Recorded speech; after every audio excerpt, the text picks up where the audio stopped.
Bismillahirrahmanirrahim. Assalamualaikum warahmatullahi wabarakatuh. Halo semua, kembali Ibu Livia Sintiani menemani kalian belajar di rumah. Tidak terasa liburan sudah selesai ya. Kalian harus siap untuk belajar di tahun ajaran baru. Apa yang akan kita bahas? Kita akan mempelajari tentang virus corona.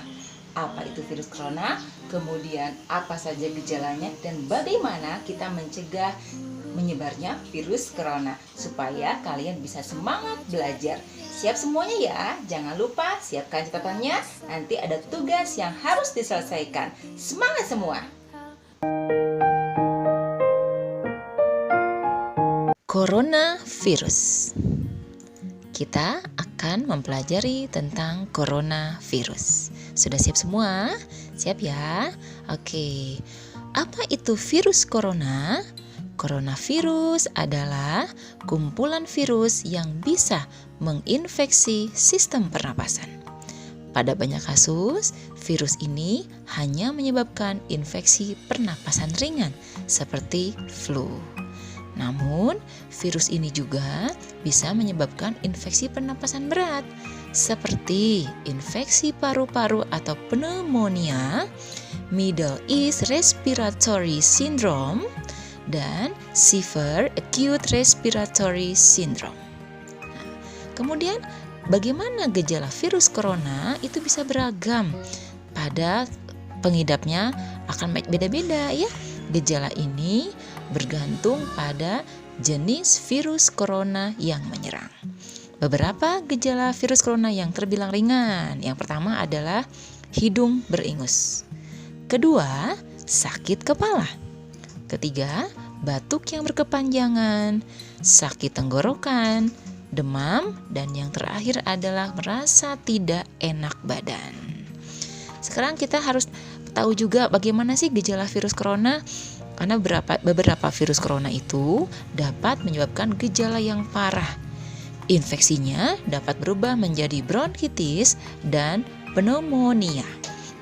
Yang mengakibatkan gejala seperti apa? Yang pertama nih, demam yang mungkin cukup tinggi bila pasien mengidap pneumonia.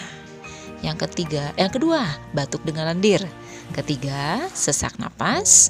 Keempat, nyeri dada atau sesak saat bernapas dan batuk. Perlu kalian ketahui bahwa infeksi bisa semakin parah bila menyerang kelompok individu tertentu. Seperti siapa? Yang contohnya seperti orang dengan penyakit jantung atau paru-paru. Kemudian orang dengan sistem kekebalan yang lemah, kemudian pada lansia dan bayi ya, itu akan menyerangnya lebih daripada orang-orang yang tidak mempunyai penyakit tertentu. Lanjutkan, sekarang adalah penyebab dari virus corona. Infeksi coronavirus disebabkan oleh virus corona itu sendiri. Kebanyakan virus corona menyebar seperti virus lain. Caranya hampir sama. Seperti apa? Percikan air liur pengidap berupa batuk dan bersin. Kedua, menyentuh tangan atau orang yang terinfeksi. Ketiga, menyentuh mata, hidung, atau mulut setelah memegang barang yang terkena percikan air liur pengidap virus corona. Yang terakhir adalah adanya kontak jarak dekat dengan penderita COVID-19, misalnya berupa sentuhan atau berjabat tangan. Oke, sekarang dampak dari menyebarnya virus corona dalam bidang pendidikan. Dulu kita lihat bahwa kita bisa sekolah di dalam kelas, kita belajar di dalam kelas. Sekarang apa yang kita rasakan? Ternyata sekarang adalah kita melakukan pembelajaran, kita belajar dengan guru melalui gadget, melalui media sosial, dan sebagainya. Ini keadaannya sekarang dalam bidang pendidikan. Itu dampak dari COVID-19. Dampak yang kedua adalah dalam bidang ekonomi. Ini dulu nih ya, dulu kita bisa bebas berbelanja tanpa ada halangan apapun, tanpa waktunya bisa kita bebas, waktu tertentu. Kalau sekarang terbatas ya, sangat terbatas. Itu dampak dari COVID-19. Kemudian kita akan membahas bagaimana nih cara mencegah terjadinya penyebaran virus corona. Yang pertama, rajin cuci tangan. Cuci tangan dengan sabun ya dan air yang mengalir. Oke, kalau tidak kalian bawa hand sanitizer kemana-mana untuk sekedar membersihkan. Tapi yang paling utama lebih baiknya adalah kalian cuci tangan pakai sabun. Yang kedua yaitu tangan kita jangan terbiasa untuk menyentuh mata, hidung, dan mulut.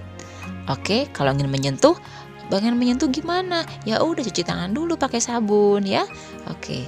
Nah, kemudian kalau lagi sakit jangan keluar. Tidak enak badan, demam dan sebagainya jangan keluar. Diam saja di rumah. Kemudian pada saat kita harus bertemu dengan orang, biasakan melakukan physical distancing. Menjaga jarak paling sedikit ya 1 meter. Ini 1 meter, jaga jaraknya ya, supaya tidak ada namanya percikan air liur dan sebagainya. Kita lanjutkan, biasakan menggunakan masker pada saat kita bertemu dengan orang luar. Nggak boleh kayak begini, batuk pakai tangan, nanti kena orang. Nah ini lebih baik ya, tidak boleh begini, harus memakai masker.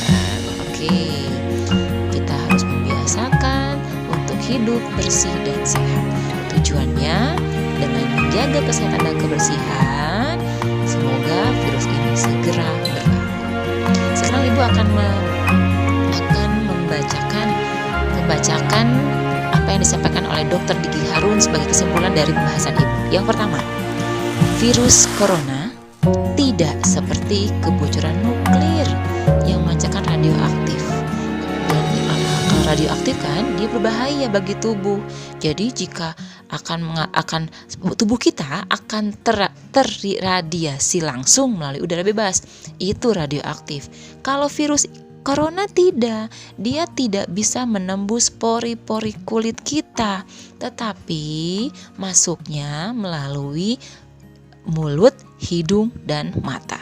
Ibu ulangi bahwa virus bisa masuk melalui 3 jalan ke tubuh kita, yaitu melalui mulut, hidung, dan mata. Kesimpulan yang ketiga, bahwa karena virus ini tidak seperti radioaktif ya, makanya virus ini hanya bisa disebarkan oleh lontaran droplet atau yang percikan air liur tadi. Dari mana? Dari batuk, bersin, atau melalui hembusan nafas dari mulut orang yang berbicara tanpa masker. Sekarang kesimpulan yang disampaikan seperti yang disampaikan oleh Dr. Diki Harun, bahwa kita harus melindungi 3 jalan masuk tersebut, 3 jalan masuk virus tadi dengan melaksanakan protokol kesehatan dengan baik dan benar. Apa saja? Pakai masker, cuci tangan, jaga jarak, menjauhi kerumunan, dan membatasi mobilitas dan interaksi. Kemudian gak perlu takut yang berlebihan ya, jangan. Yang penting kalian apa?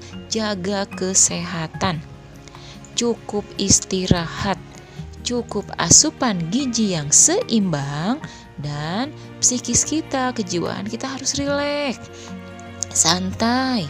Dan yang paling utama adalah perbanyak berdoa dan mohon perlindungannya. Yang pasti selalu berada di rumah. Nah anak-anak, itu tadi pembahasan kita tentang virus corona. Bagaimana? Sudah paham semua? Nah jangan lupa ya, kerjakan tugasnya. Serahkan kepada wali kelas. Selalu jaga kesehatan, tetap semangat, rajin berdoa, dan selalu bahagia. Wassalamualaikum warahmatullahi wabarakatuh. Ku nantikan dirimu di depan kelasmu, menantikan kami, guruku tersayang.